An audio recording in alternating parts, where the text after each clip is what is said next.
DNA मित्रों, एक प्रसिद्ध कथन है, जो व्यक्ति सबसे आक्रामक है अगर वही सहिष्णुता दिखाए तो फिर क्या कहा जाए। मित्रों, एक तरफ डोनाल्ड ट्रंप चीन से टकराने के लिए ताइवान को $11 बिलियन के हथियार भेज रहे हैं, दूसरी तरफ वो रूस यूक्रेन युद्ध को रोकने का प्रयास कर रहे हैं, यूक्रेन को रूस की शर्तें मानकर हथियार डालने की बात कर रहे हैं, लेकिन युद्ध विराम करवाने का ट्रंप का एक और प्रयास फेल होता दिखाई दे रहा है। डीएनए मित्रों, साल 2025 के अंत होते होते यूक्रेन ने ऐसा कदम उठा लिया जिससे साल 2026 की शुरुआत बहुत ही धमाकेदार और बेहद खतरनाक होने वाली। बीती रात यूक्रेन ने रूस पर ड्रोन हमला किया, एक साथ 91 आत्मघाती ड्रोन्स दागे गए, लेकिन इससे भी बड़ी बात यह कि यह ड्रोन अटैक पुतिन के आधिकारिक आवास पर किया गया। यानी ज़ेलेंस्की ने पुतिन को बीती रात मौत की नींद सुनाने की कोशिश की थी। इस हमले के बाद रूस की तरफ से पहला रिएक्शन क्या आया, आपको यह भी ध्यान से सुनना चाहिए। 28-29 दिसंबर 2025 की रात को यूक्रेन ने नोवगोरोड क्षेत्र में रूसी राष्ट्रपति के सरकारी आवास पर 91 लंबी दूरी के हमलावर ड्रोन का इस्तेमाल कर एक आतंकवादी हमला किया। सभी ड्रोन को रूसी सशस्त्र बलों के एयर डिफेंस सिस्टम ने नष्ट कर दिया। ऐसी लापरवाह कार्रवाइयों का जवाब जरूर दिया जाएगा। जवाबी हमलों के लिए जगहों और रूसी सेना द्वारा उन्हें अंजाम देने के समय का पता लगा लिया गया है। डीएनए मित्रों, रूस ने साफ कर दिया कि इस बार का वार जो है वो पलटवार जरूर होगा और जोरदार होगा। ऐसे में सवाल उठ रहा है, क्या अब रूसी मिसाइलों का सीधा टारगेट ज़ेलेंस्की होंगे? क्या यूक्रेन की राजधानी कीव पर मिसाइलों की बारिश होने वाली है? क्या नए साल की शुरुआत यूक्रेन की तबाही से होगी, ऐसी तबाही जो यूक्रेन वॉर में अब तक नहीं दिखाई दी? यूक्रेन ने रूसी राष्ट्रपति के घर पर ड्रोन हमला कर कितनी बड़ी भूल की, इसका अंदाजा दोनों देशों के बीच युद्ध विराम की कोशिश में लगे ट्रंप को भी है। यही वजह है कि वो इस हमले को ज़ेलेंस्की की बहुत बड़ी गलती बता रहे हैं। अगर ट्रंप कह रहे हैं ये अच्छा नहीं हुआ तो समझ लीजिए कि मामला बेहद संगीन हो गया है। अंदाजा तो यहां तक लगाया जा रहा है कि 2026 में रूस का जवाबी हमला यूक्रेन के यूरोपीय मित्रों को अपनी जद में ले आएगा और स्थिति ये हो जाएगी कि इस युद्ध में ना चाहते हुए भी नेटो को शामिल होना पड़ जाएगा।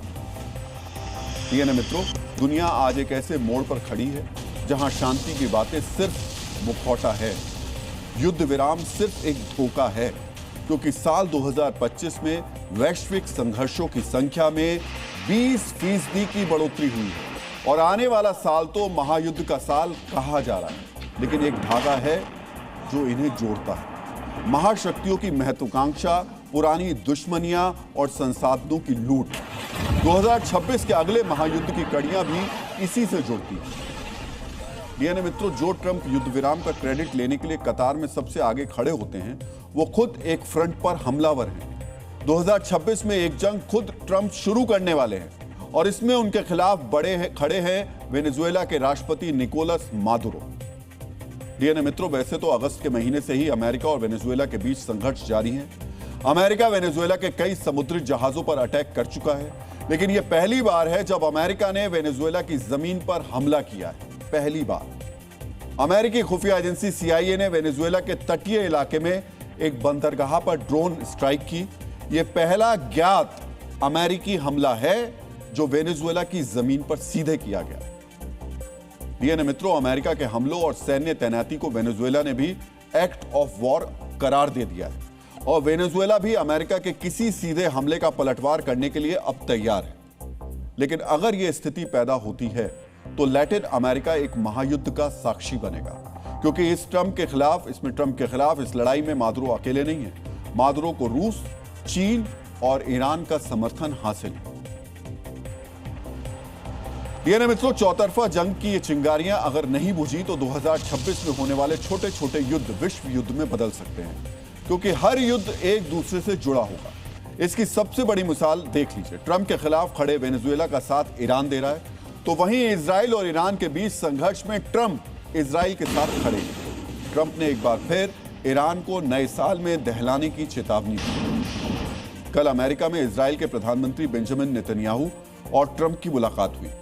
दोनों नेताओं की मुलाकात का एक मुख्य एजेंडा ईरान था।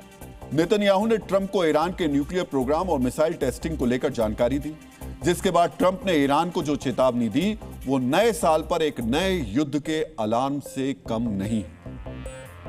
अब मुझे सुनने में आया है कि ईरान फिर से न्यूक्लियर हथियार बनाने की कोशिश कर रहा है। अगर वो ऐसा कर रहे हैं तो हमें उन्हें खत्म करना होगा। हम उन्हें खत्म कर देंगे। हम उनकी धज्जियां उड़ा देंगे। डीएनए मित्रों, आपको याद होगा अमेरिका ने 22 जून को ईरान के परमाणु ठिकानों पर हमला करके उन्हें नष्ट करने का दावा किया था। इस हमले में ईरान को जबरदस्त नुकसान हुआ, लेकिन हमले के बाद से ईरान ने अपनी ताकत को तेजी से बढ़ाने में पूरी जोर लगा दिया। मित्रों, अगर अमेरिका और इजराइल ने इस बार ईरान पर हमला किया तो यह जंग कितनी भीषण होगी, इसका अंदाजा आप ईरान की तैयारी से लगा सकते हैं। ताजा रिपोर्ट्स में दावा किया जा रहा है कि ईरान हर महीने, ध्यान दीजिएगा, ईरान हर महीने 300 बैलिस्टिक मिसाइल्स बना रहा है। इस हिसाब से सालाना 3600 बैलिस्टिक मिसाइलें वो बना रहा है। यह ईरान की पुरानी क्षमता से 6 गुना ज्यादा है। डीएनए मित्रों, ईरान के पास पहले से ही मिडिल ईस्ट में सबसे ज्यादा मिसाइल्स मौजूद हैं। बताया जाता है कि ईरान के तरकश में इस वक्त 3000 बैलिस्टिक मिसाइलें हैं और अब वो इतनी ही मिसाइलें हर साल बना रहा है। यही वजह है कि ट्रंप की चेतावनी पर ईरान ने भी जोरदार पलटवार किया। ईरान के राष्ट्रपति मसूद पेजेश्कियन ने कहा कि अगर किसी ने भी ईरान पर हमला किया तो जवाब जोरदार होगा और हमलावर को पछतावा भी होगा।